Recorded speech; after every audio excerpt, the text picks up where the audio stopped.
It's a great day to learn about technology. I'm Rashana Levin, realtor with KW United.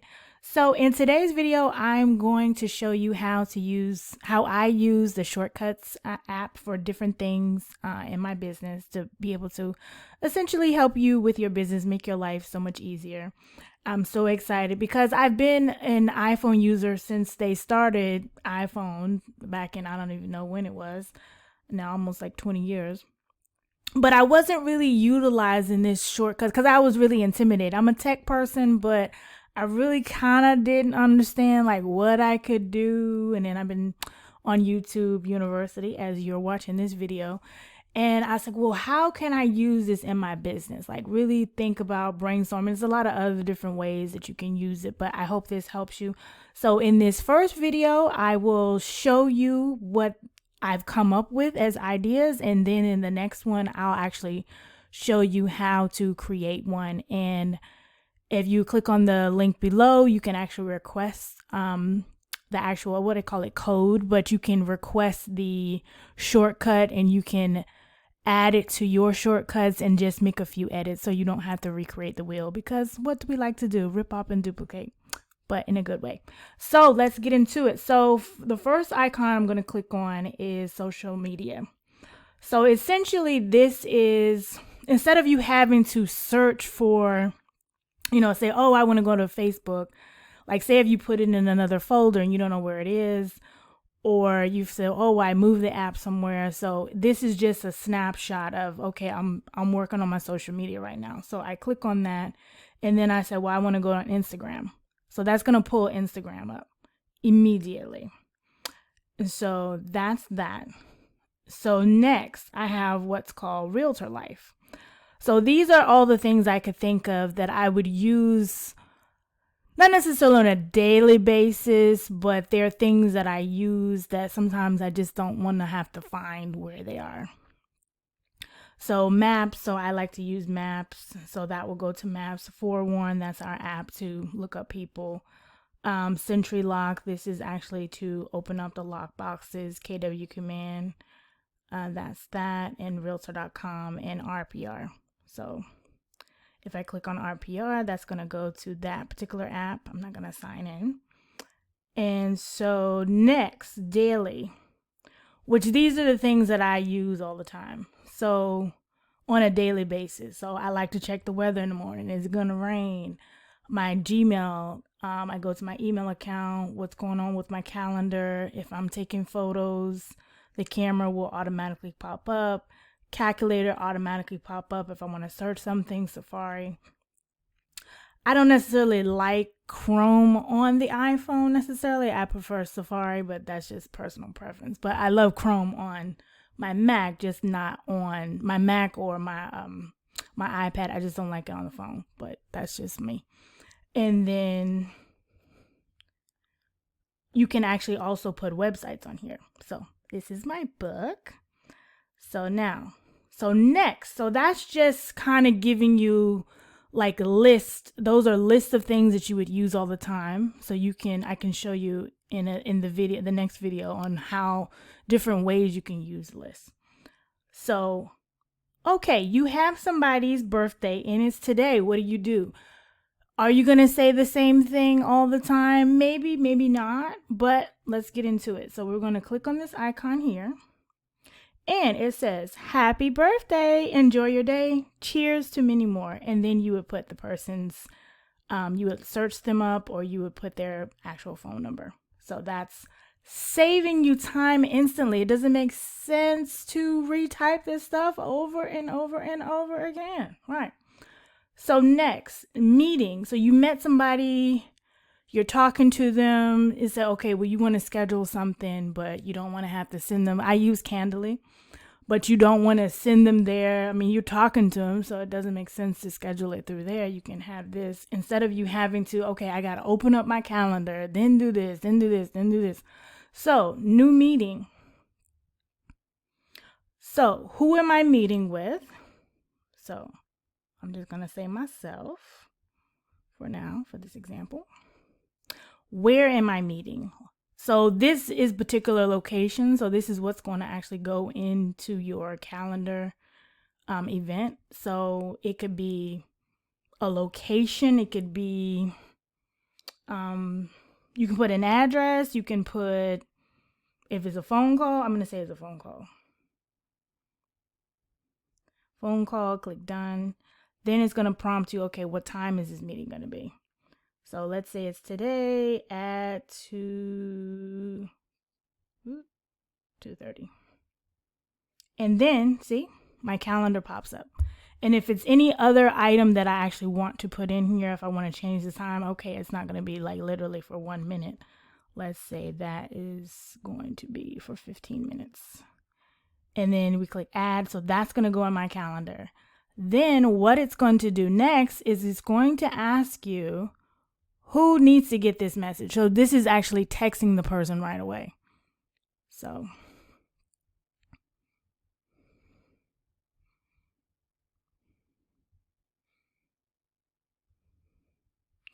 I'm texting this to this person.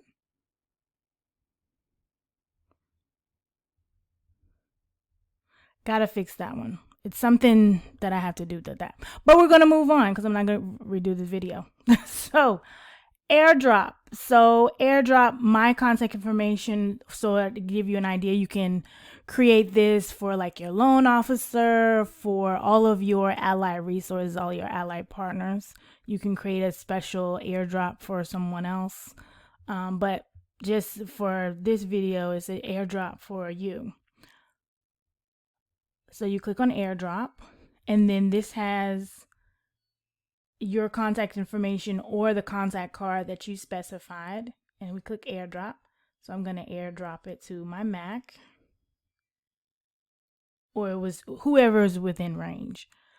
So, and that's that. And so the next item is, say, okay, you want to hold an open house, but you don't have any listings, and follow the rules of your office if you're not at my particular office. But if you're in your office and you want to hold an open house, so instead of you having to retype things over and over and over again, of course, look on the MLS and see which properties are listed by your brokerage, or follow what your brokerage rules are. And then you want to send a text message to the listing agent. So say, make sure you spell their name right, okay, when you're doing this. Okay, so click done. And so I'm going to say I want to hold an open house. So it's going to prompt you everything that you have to do. So say I want to hold an open house on 123 Main Street, if I can spell today. And I'm going to say this is in Woodbridge, Virginia. Click done. And you want to say what time you want to do this. So say I want to do this Saturday, October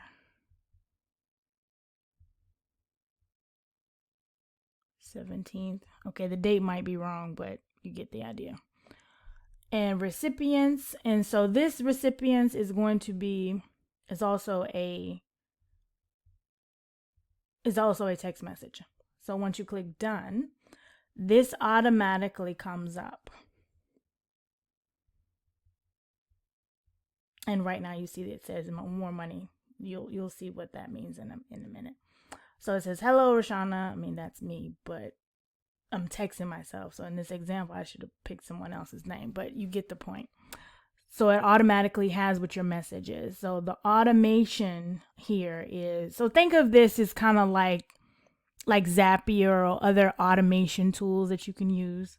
So the items that are always constant is hello, and then you're inputting the listing agent's name. What's a set field? I'm Roshana Levin, an agent with KW United. I'd like to see if I can hold your listing open on. So that's the particular time or date and time, and the property address. And then you click send, and it automatically goes. And then that particular shortcut is completed.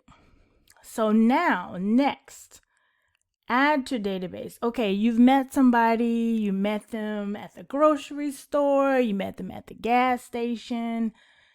Instead of me having to open up my contacts, going through the list of like all the different, like having to click everywhere in the thing, I just think this is so much easier. You'll see why. You're like, well, what? I can just open up the app. You'll see why this makes sense in a minute. So whose name do I want to use? So I said, okay, I met Jason.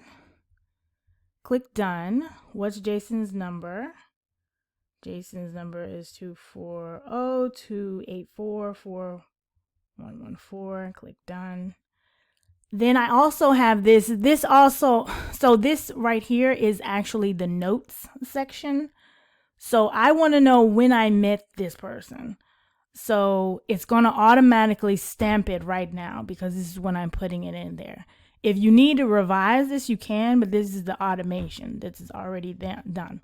So we met at, and so this part is for your information. And so I'm going to say we met at Wawa in Woodbridge. And click done. And so it says Tracy, but only because I tested this before. And you send that off. And then next, it's saying it's not delivered, but that's not correct. And then new events. It's going to create a new event. Why is it creating a new event? Oh, forgot I added something. Sorry.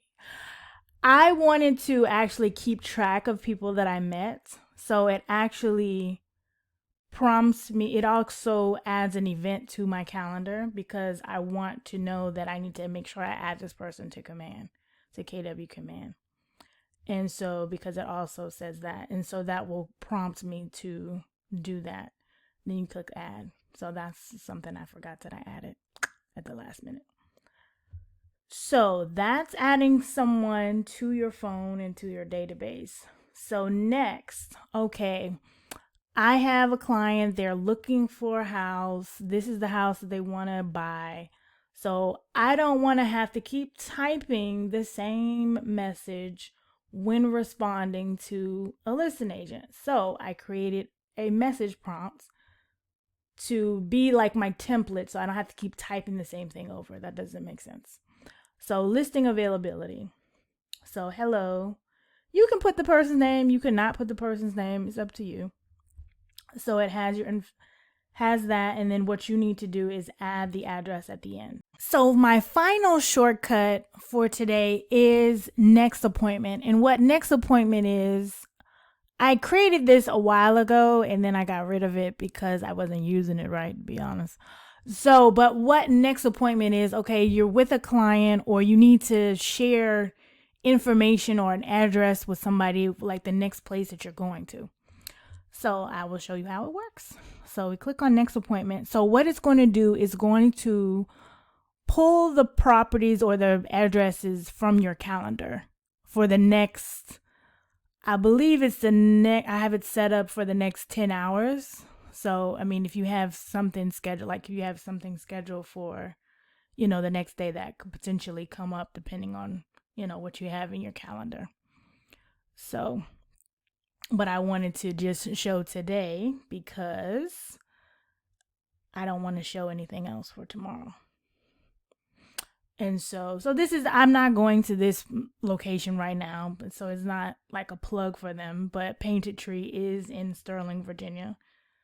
So, well, actually, no, they're in Dulles. It says Sterling, but they're actually in Dulles. And then Ford's Fish Shack. So say this was the first property that you were actually going to. So I'm going to click on property 1, click done. And you need to say where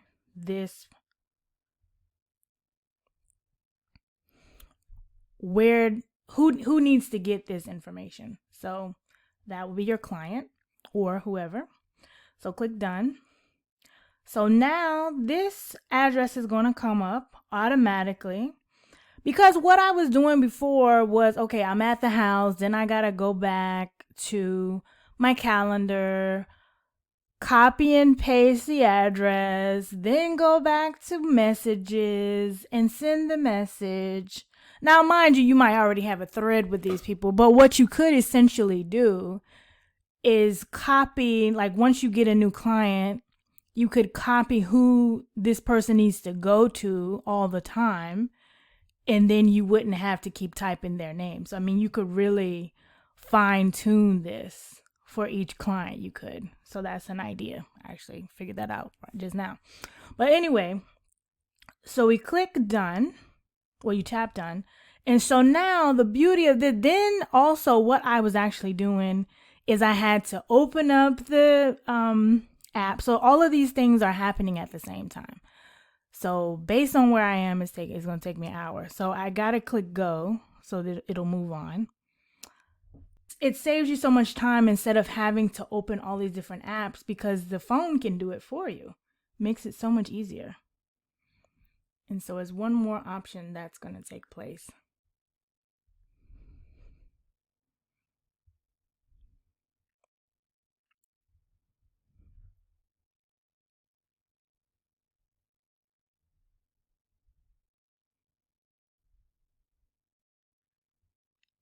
Okay, so it's going to ask, what is it that you need to do at this point? So do you need to open up showing time, or do you need to open up SentryLock? So if you know that the house, like the access point, what you need to know ahead of time, like do you know if this house needs SentryLock already, or if it's a actual is it a lockbox? Like what's the information? Because you always want to confirm whether there's, a pet on the premises, what are the rules, what's going on with the house. Is there an alarm? Because you don't want the alarm to go out. That would be bad. That happened to me in the past. So, but I will show you what happens once you click there, because you won't be able to finish your particular task. Like the shortcuts won't be completed until you've done all the actual tasks. And so you know how to use it, the Sentry key. And so that is all for this tutorial. And then the next video, I'll actually show you how it actually runs. Thank you so much for tuning in. I hope that this was helpful to you to kind of get an idea of what you can actually do with shortcuts. And until the next video, make it a great day. Like, comment, and subscribe.